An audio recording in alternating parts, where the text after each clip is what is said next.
Rayagada जिलार कोलोनरा block कोलोनरा panchayat रे आज भलीबॉल tournament आरंभ करा जायछि। एही टूर्नामेंटर मुख्य कार्यकर्ता वरिष्ठ बीजेडी संगठक तथा युवगोष्ठी मानकर सभापति श्री जी रवि कुमार एहार मुख्य दायित्व ग्रहण करिसंति।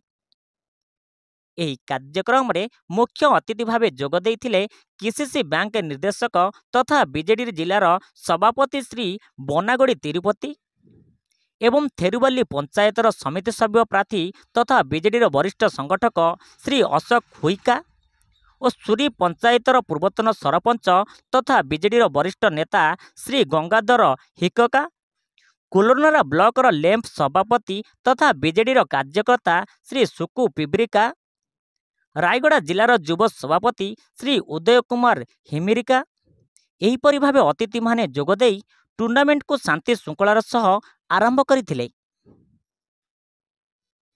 एही टूर्नामेंट रे प्राय 1500 रु ऊर्ध्व जनसाधारण जोगदेई खेलर मजा अनुभूति करथिले।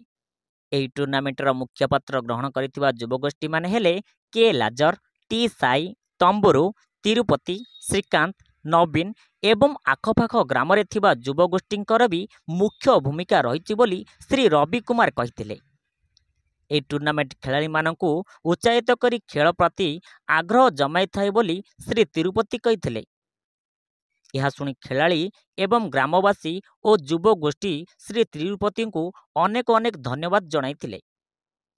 कोलोनरा ब्लॉक रु दीपक गेड़ापंक रिपोर्ट, युवशक्ति न्यूज ओडिशा।